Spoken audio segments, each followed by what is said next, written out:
The concept behind a fuel break is about managing fire behavior. It's manipulating fire behavior. What that means is when we change the vegetation, imagine that sagebrush all through here, okay? And it used to be all through here because we've had a fire here and it burned it all off. But it used to be all sagebrush about that tall.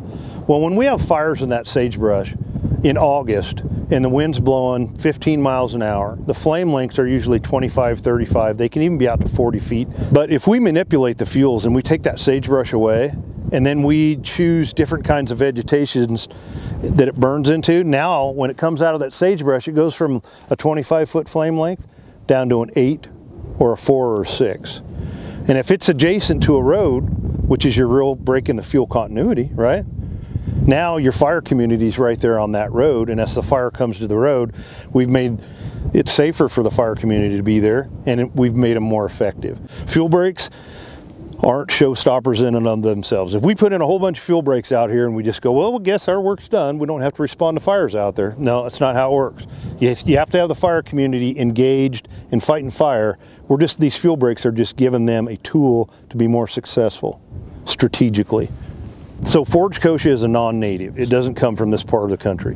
And we looked at a lot of different plants or vegetative materials to put in these fuel breaks out here on this project. This is really low elevation. It's really drouthy here.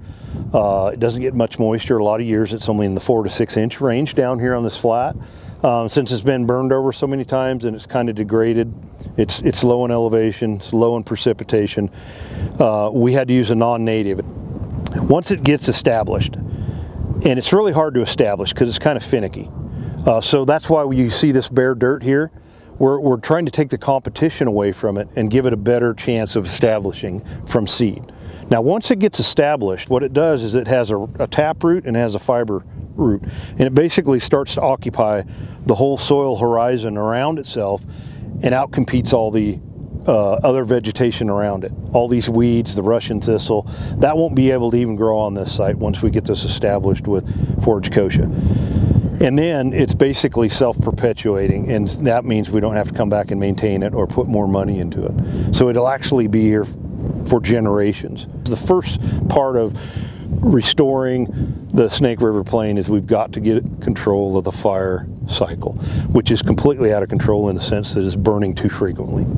We want to get control of the fire situation out here to where the fire return interval is more natural, more in that 60 to 80 to 100 years.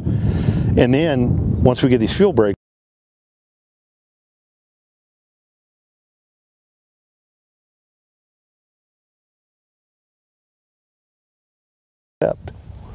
they are not. It's all about managing